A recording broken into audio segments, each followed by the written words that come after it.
You're okay, ma'am. You're safe now. Can you look at me? They're still out there. We'll take care of it. Right now, we just need to get you warm. Dispatch, victim located. We're heading back to the vehicle. Easy does it. Lean on me. Love That's the our new intro. I know that's our new intro, but I just realized that the AI had the victim saying dispatch. Oh, Oh well, it's a fun video anyway. I had to put I little like scenes it. together. I liked it. Anyway, tonight, welcome to Creme de la Cringe, and tonight we have a guest on who's a friend of ours, and she, Miss Audrey, she's going to talk about something that happened in her family. This is a true crime show, and it's unfortunately this happened in her family, and she's going to talk about it because um it's something that happens a lot with Native American on the people that go missing, people that there's just a high rate of unsolved crime. And somehow we need to change that. We need to get people to take this We stuff do. serious. It blows my mind every time I read into this stuff. So Audrey, welcome. Thank you for coming to the show. Yes, welcome, Audrey. So, Thank you. Audrey, yeah, let us know. So what year did this happen? And kind of take us through what happened. We'll ask you some questions along the way and get some points of clarification when we need it. But yeah, let us know what happened. So it happened in 81 that my mother was, and they found her body a year later. What had led up to that is that my sister and I were put into foster care, and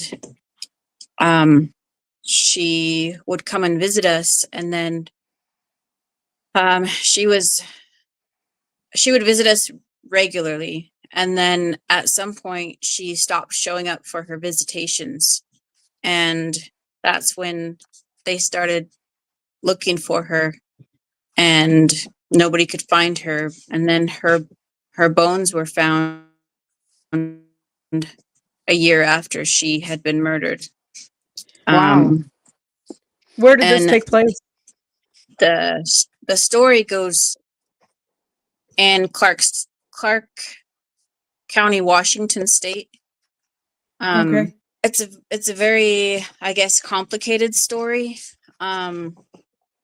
My mother, she chose to leave the Shoshone-Bannock Indian Reservation, and she took us two girls up to Washington State. My father used to pick apples following the apple picking season with the orchards along Idaho, Montana, and Washington State. He was also a one of those people who ride the rails, Oh yeah. and just kind of lived a carefree life. And I guess she liked that, but that didn't necessarily, that kind of meant that she was not the best mother, and we ended up in foster care. And my mother, she was also into the occult, and used to play with knives a lot. I think they call it double edge sword play or knife play, something like that. I've She never would heard play of with that. snakes and stuff like that. So So like That's really dark. dark magic. you Yeah, haven't that's heard of really it? dark. Yes. I haven't heard of that, but I've heard Mhm. of Mm-mm. that part of the And occult with snakes. Yeah. And some people believe that stuff just caught up with her, but there's a lot of different things that would have played into it. She had a high risk lifestyle, and sorry, I'm losing my train of thought here. No, you're good. You're Um, good. So this was in Washington State, and for those people who don't know, the Shoshone-Bannock Reservation is at Fort Hall, Idaho, so it's southeast Idaho. So you guys move up to Washington. How long were you in Washington before you and your sister were put in foster care? So my I guess a little bit of backstory is that she is the granddaughter of Johnny Ballard, who was the last chief of the Shoshones before they moved over to having a type of council. And there's a lot of poverty on the reservation, and our lands keep being taken. I think she had taken my sister up there, and then I was born up there. I have my dad's biography, and in there, he was really happy to. I was his only child, and so he was really happy.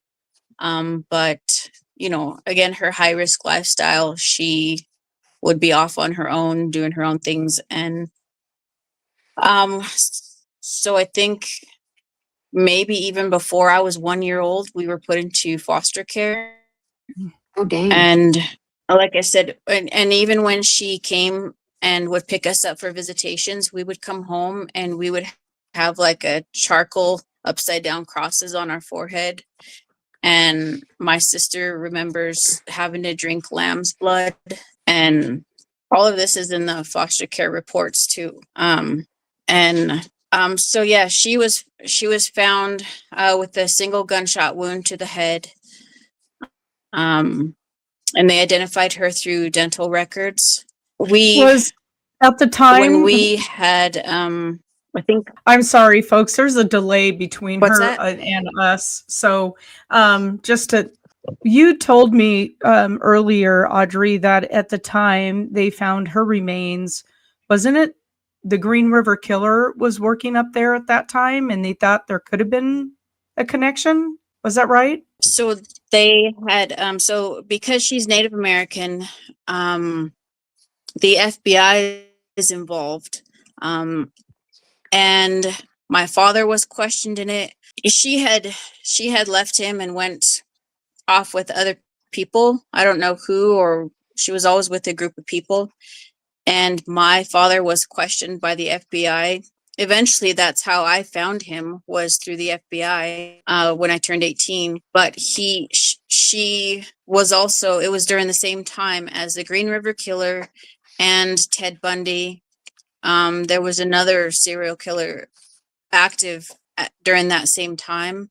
And they said that with the timelines, it doesn't match up. Her case is still unsolved. I talked to the attorney general who is on her, who it was her first case, and now she's the attorney general of Washington State. But my mother's case has now been turned over to a cold case team that was just started, I think, a year or two ago. And they are MMIP cold case team. And so they're a bunch of retired detectives and stuff and they've already solved one case. And so my mother's case is next for them to look into. And they not only solved, but were able to get a conviction. Oh, wow. So there's a couple of different stories about what could have happened to her. And the attorney general, so let's go back to my dad's biography. And in there, he said he was following her through different towns and stuff. And he was really in love with her. I don't know if he was stalking her though. Like he just wanted to know where his wife and baby was. And he said when she was found, or after she had gone missing, that these two cowboys were in a bar and were talking about how they had taken an Indian, they called it a squaw back then. They said they took a squaw and made a coin purse out of it. And my dad thought that was my mom's, and he got in a fight with them, and then they took off to Montana or something. Everybody has their suspicions. It could have been somebody in our own family. We don't know why she left the my tribe here. But the attorney general, she said what they think has happened is that there is a serial killer in up the, I think it's I-25, I-5, it's I-5 in, sorry, I haven't lived there in over 20 years. An I-5 killer, serial killer, and he takes at-risk women, like from the Tacoma, Washington area, and then brings them somewhere else and kills them. It's unbelievable. I am so sorry this happened, and I know that you've been struggling to get somebody to take this back into the active status and really investigate it. Do you know if they found articles of clothing or anything with her remains that they preserved for maybe DNA later to match? Absolutely. Okay, Oh, good. So I was getting really frustrated, and because I talked to the attorney general, and she, well, her and I are on first name basis, but my memory is really bad due to the trauma that we endured in foster care. And her name is Lindsay, and so I contacted her saying, you know, hey, nothing's happening with my mom's case. I would like her things back. And she, before the new team had picked up her case, she said, well, it is an older case. It's, you know, it's older than 40 years. And there's not a great chance of them solving it at this point. And so she had said that she would return my mother's things to me. It's some clothes and jewelry. Another thing that she also has is a postcard that my mom had written, and it's in my mom's handwriting, which I've never seen before. I haven't seen any of these things. And she said it's a very unique type of handwriting, that she was a really good artist. I'm a good artist. So I was expecting to get those things, and it's her death has made a lot of people angry because she was like a hippie, just a carefree person, but then she got into the really dark stuff. So this new team picked up her case, and so they are going to, I asked them if I again got a little frustrated and said, if you guys aren't going to do anything, can you just send me her stuff? You know, I don't know how long I'm supposed to go on not having closure. But the detective on this team, his name is Michael, and he said that he had told me that they had solved another case, and that with new DNA processes that they will retest. And so they're going to keep her stuff even on, and you know, they can keep it indefinitely as long as there's a chance that we could Something can come from killer it. could be brought to justice. So how old were you, You know, Audrey, when this happened? I was 4. You're 4. Dang. And then my mother was murdered when they found her body. The home that we were in, she had it was another Native American home, but of a different tribe, and she immediately wrote to my council here at Fort Hall and asked them what me and my sister would inherit. And then she turned around and adopted us. And in that process, they didn't even look for my dad. They didn't look for my aunts and uncles. And in the process, all of our land was taken away as well. And that's just part of the generational trauma that happens here too. And I've grown up in poverty, even though I wasn't born that way. You know, we had land in 3 states and it's all gone. And so that's a part of why people leave here, because everything gets taken from us.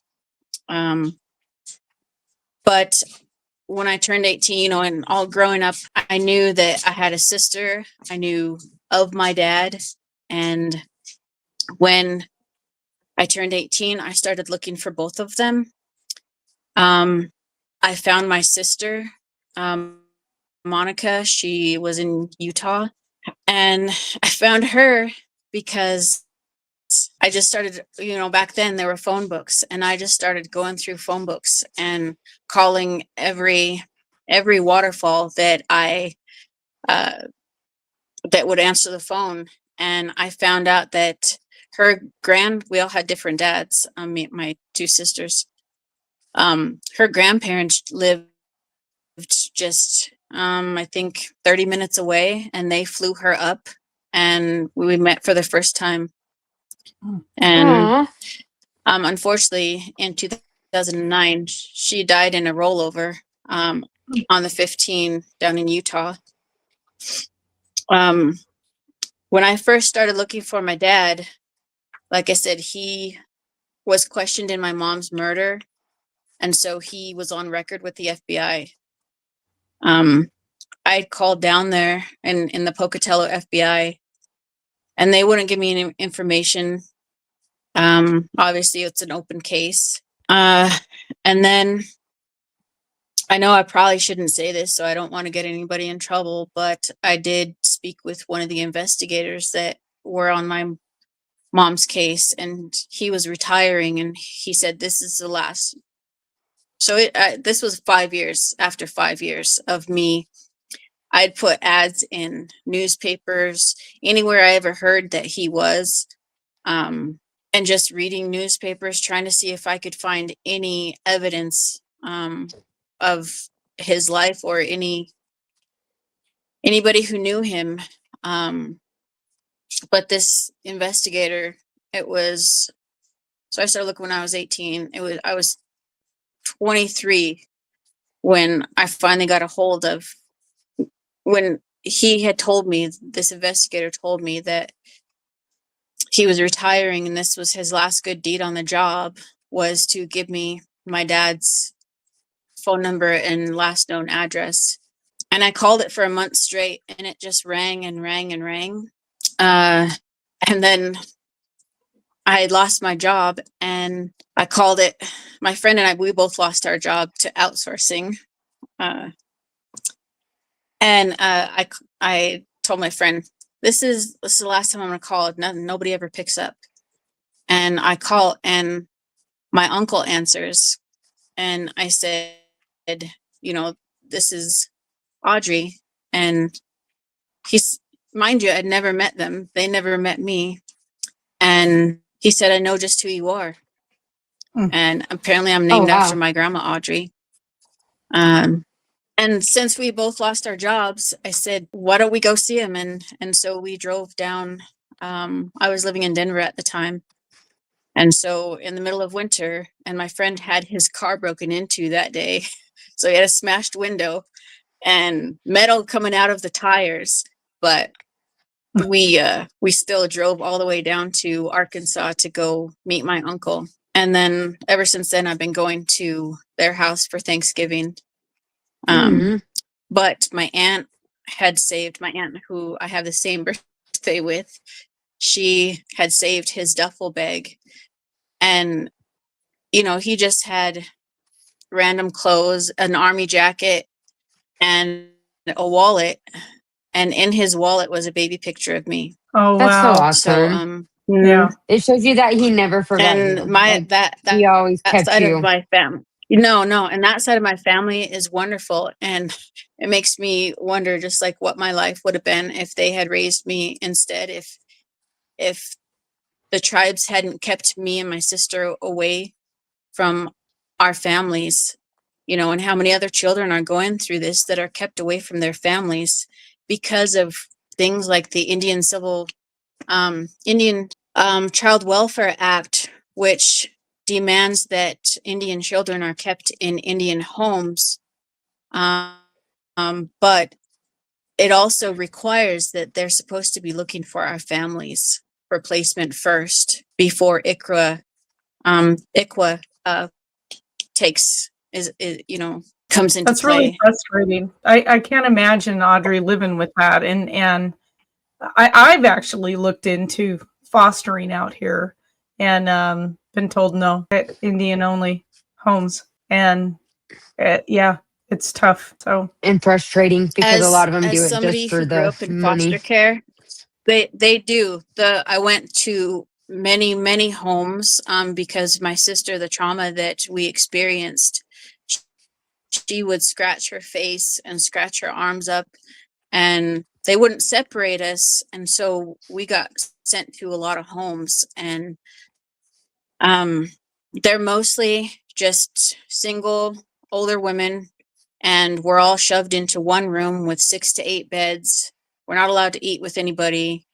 Like, they don't, as teenagers, they don't buy you menstrual products or shampoo or clothes.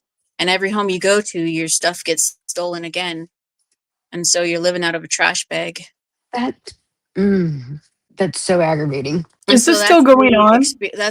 that's what, absolutely. Absolutely. Okay. And I don't know if it's an active effort to separate Indian babies from their families, and from their tribes. Like, when they did that, we lost our identity, we lost our family, we lost our land, which that is also an active effort of native lands being stolen from Indian children. And that was supposed to be stopped with ICWA. However, native families also got greedy and took our lands and Indian monies. Mm. And so when my sister and I turned 18, we didn't have any money in our accounts, and barely any land. We have I have about 100 pieces of thousandths of an acre, you know, that I can never sell. I can never do anything. I can never build a house on, even though we had land in 3 states, substantial land, where in 1983 it was worth $53,000, you know, and that was taken from us by the Department of Interior because we were adopted. See, it's all a chain of events. Because we were adopted out, we didn't get to be with our mother, our father, our families, and through the state of Idaho, they say that we no longer have rights to our land because we were adopted out of state. By something that was And so no I've grown up in control of your poverty, own. but I'm still trying to fight for our rights. What's that? So I said for something that was you had no control over, bottom line. And did it ever make you wonder Mm-mm. how fast they wanted to adopt you, that they possibly had something to do with your mother's murder? That is something, because the woman who adopted us and immediately demanded to know how much we would inherit. She's the one who tortured me and my sister and a lot of other foster kids and abused us in every way that you could imagine. If you've ever read A Child Called It, that is very similar to how me and my sister were raised. Oh, Audrey, that For just me, it oh, was humiliation, and for my sister, she starved her, and we actually had locks on the doors and nails in the windows. She had locks on the refrigerator and cabinets, so my sister couldn't eat. And because I know who she and she and she was a Montessori teacher, if you can Oh my believe that. God. At She Tree. Oh. And there were anywhere from 4 to 8 other foster children that were in that home besides me and my sister that also received different types of punishments, just for existing. And I do believe, because of who she was, that she was capable of that. And in my mind, that's who I think actually did it. I And mean, because you've it's very obviously, concerning. And yeah. I mean, you've spoken to the FBI about your concerns, I'm sure, over and over and over, you know? And have they looked into well, her? they refuse to, actually. I have told everyone from tribal to local law enforcement, the FBI here in Pocatello, the FBI in Tacoma, Washington.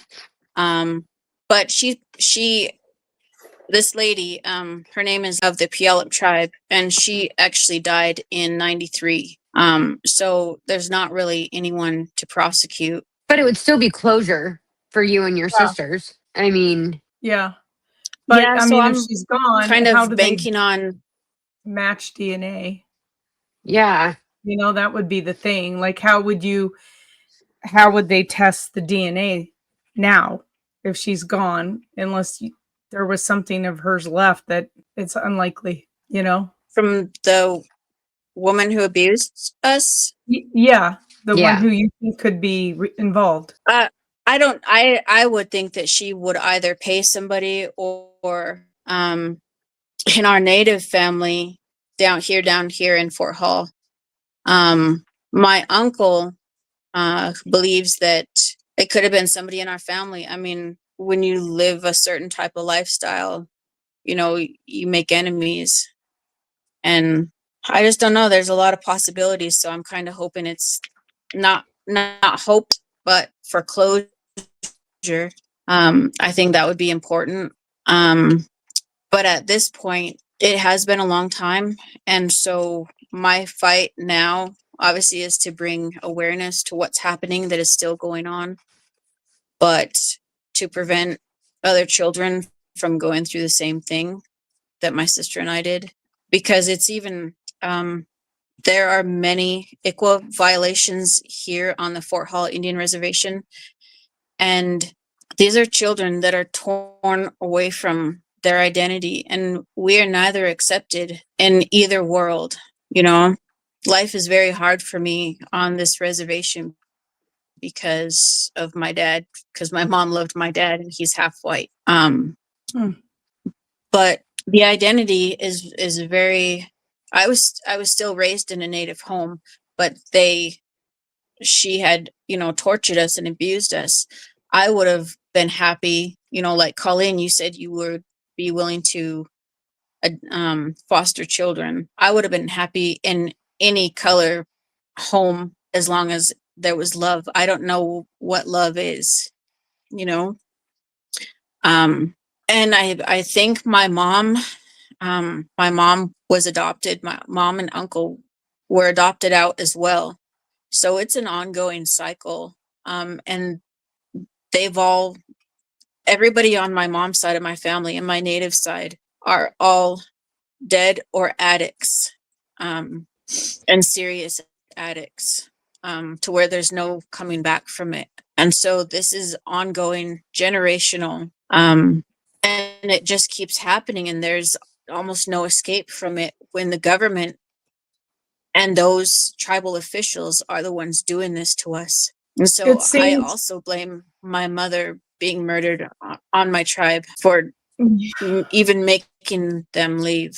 Mm. I can't even imagine the amount of pain that you go through every single day battling this stuff, trying to get your land back, trying to get the murder solved, I can't even imagine the daily battle.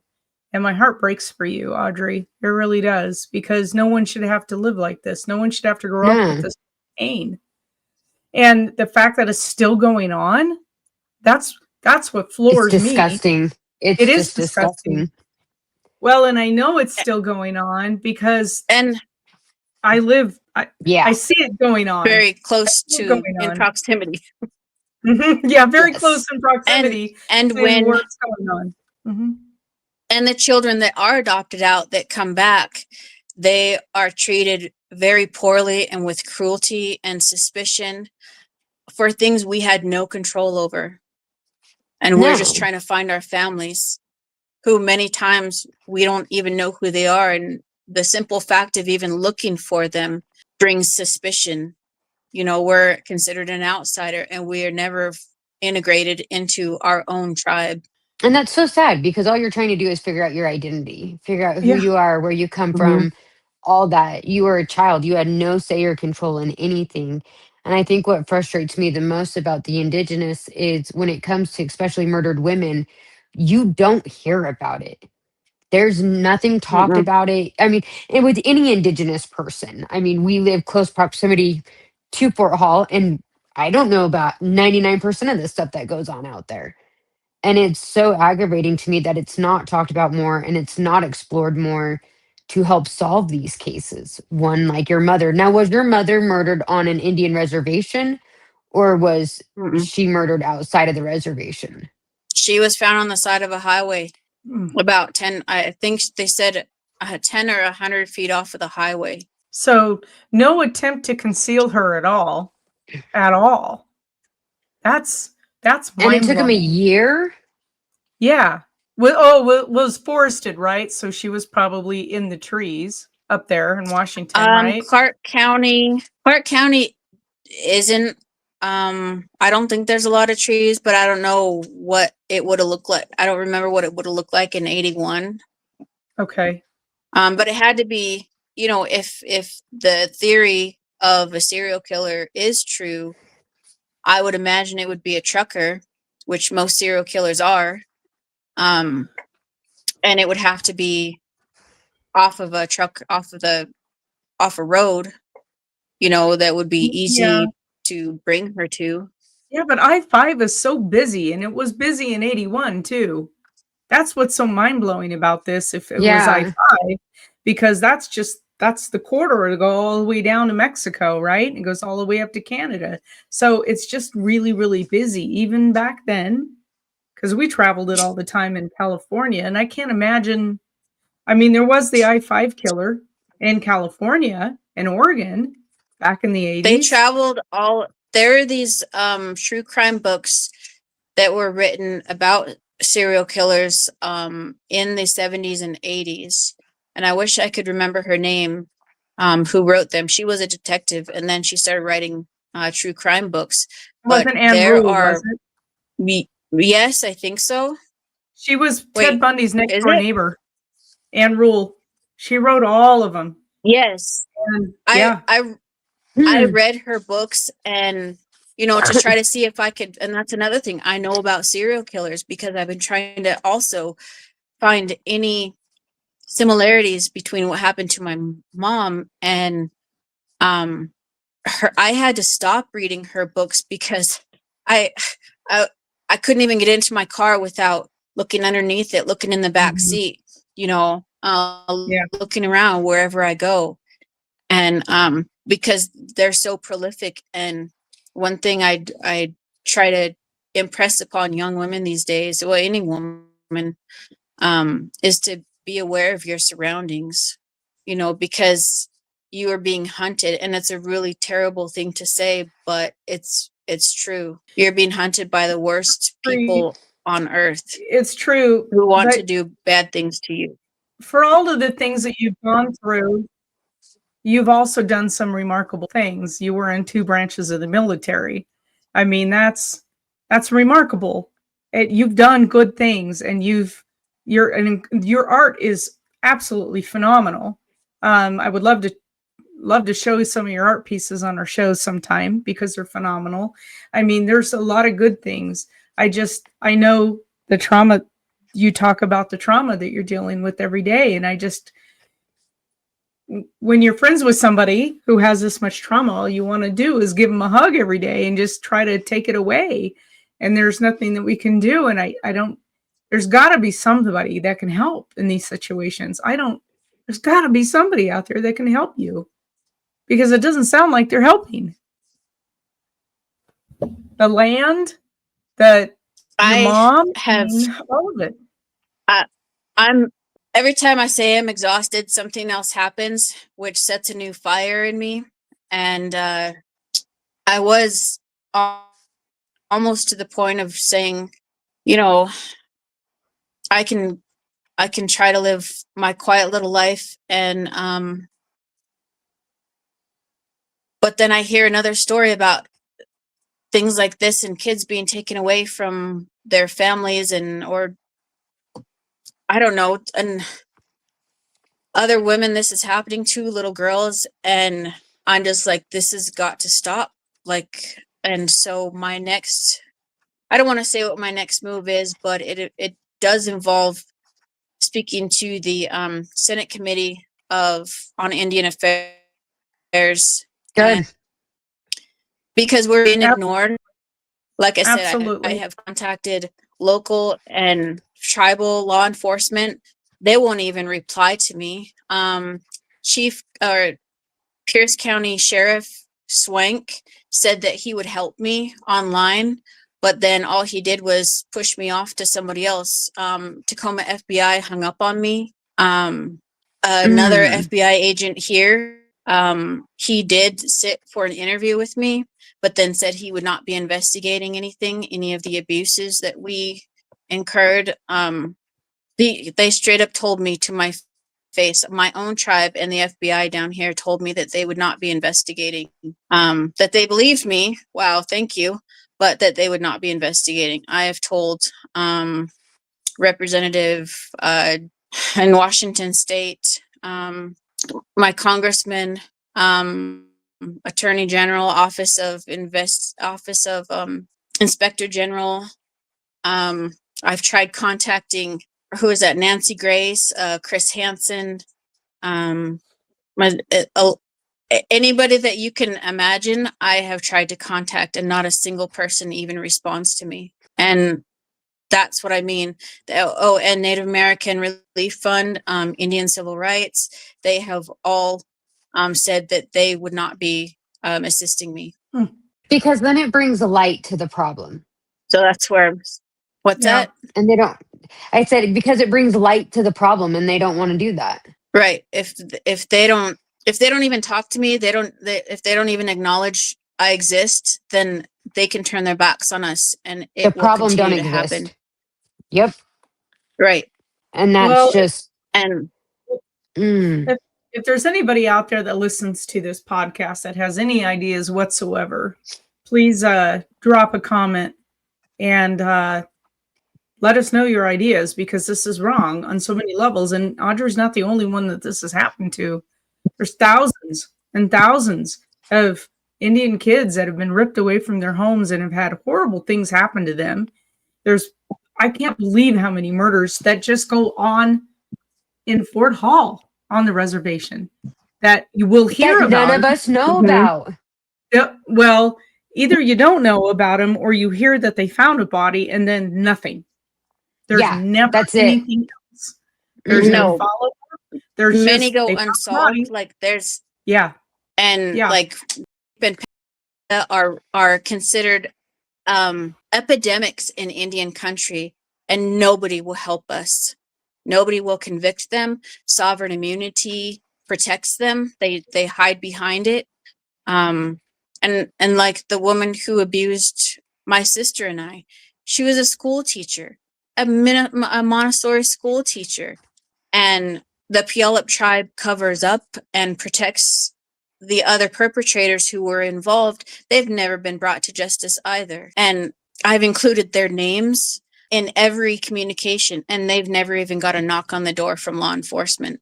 It was the entire family of the Puyallup tribe, all abused as foster kids and their own family, and Audrey, nothing I'm is gonna done have about to, it.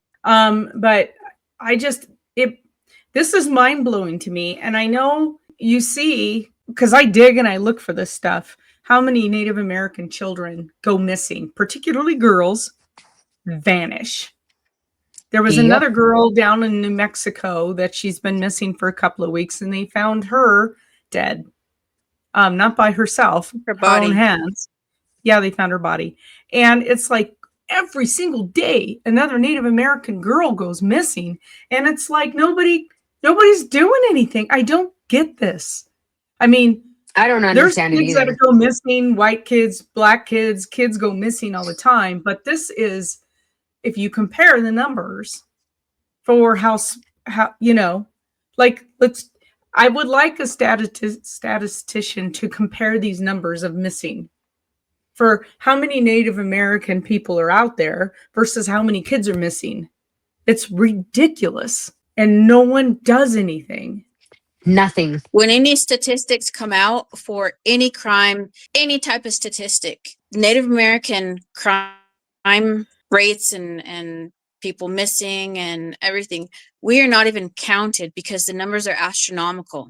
They don't even want people knowing we exist anymore. And No, they it's don't want really people weird knowing to me about the because problem, because then it brings attention to the fact that you're being failed, bottom line. Yeah. Yeah. So, yeah, again, if any listener out there to this show has any Mm. ideas whatsoever to help Audrey out um, in this quest to find some justice, our ears are open.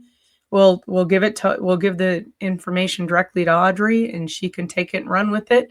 I have no idea. I've never faced anything of this.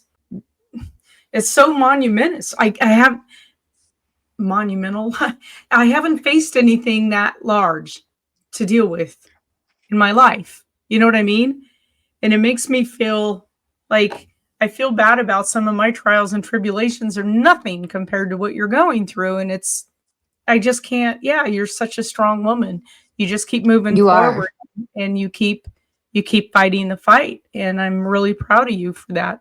And you didn't let what you went through define you. And you overcome so much. And I mean, two branches of the military, and you've tried to do right, and you didn't fall into addiction or all those type of things that you could have. I mean, because it's easier. I mean, especially when you become an addict for two I'm hoping reasons. that Either you're trying to numb or you're trying to fill. I don't blame anybody who does make that decision to go that way. But I'm also hoping that this is the generation that says this is enough. It's time to stop. We can change, we can do better. We have another generation that this is affecting, and more babies gone. And the tribe is disappearing. And individual landowners are hard to find. I know that's kind of off topic, but it's like when these kids come home, they don't have anything to come home to, and then they're ostracized by their own people, which leads them also into addiction and to leave and to live high risk lifestyles like my mother, and then they end up in the same cycle of violence. You either become a victim or a perpetrator, I believe. And luckily, I I don't know. I'm hoping that with this show that somebody will see it and somebody will care. My dad, when I first started looking for him, and I found my family when I was 23, they had told me that he had committed suicide after he thought that there was no hope of ever finding me. Mm. And I've tried to end my life a couple of times, and I don't want to. I don't want to. I want to live and I want to help people, but we all reach that point of being on the receiving end of endless cruelty. And I'm tired, but I got strong shoulders. And if nobody's gonna do it, well, I'm right here. And I thank you, Colleen, for giving me this opportunity, and Trista for hearing my story, because Colleen has kind of heard it and she's blown away. And I'm like, it seems unreal, but we're living it. It's Yeah. my story, I think, is pretty typical to what happens to Native American children. And I think we can stop it. I think Yep. so. And I think it's time. Like, it's Yeah. time. It's And I think been it's time well to have overdue. ICWA, the Indian Child Welfare Act. I think it's time to have it revisited, because as long as I've been alive, it has been being abused. Anything I can do to help you in this fight, I'm there for you. So, Me as well, emails, Audrey. letters, we've got your back. I mean, we're gonna keep, when you stumble, we're gonna pick you up and keep pushing you forward because this has got to end. This has got to end, and hopefully the podcast, and then we hope to get other Native American people on here to tell their stories because this needs to be out there. People need to hear it Yes. because turning a blind eye to this isn't going to fix anything. People are not disposable. So, No. so thank you, Audrey, for being here. And yeah, my heart goes out to you and to our Mine too. audience. Thank you for listening. Make sure you subscribe, share the show. Thank you. Let's help Audrey get the word out there. And yeah, so Audrey, we're going to go ahead and end the podcast, but don't go anywhere. Thank you, everybody.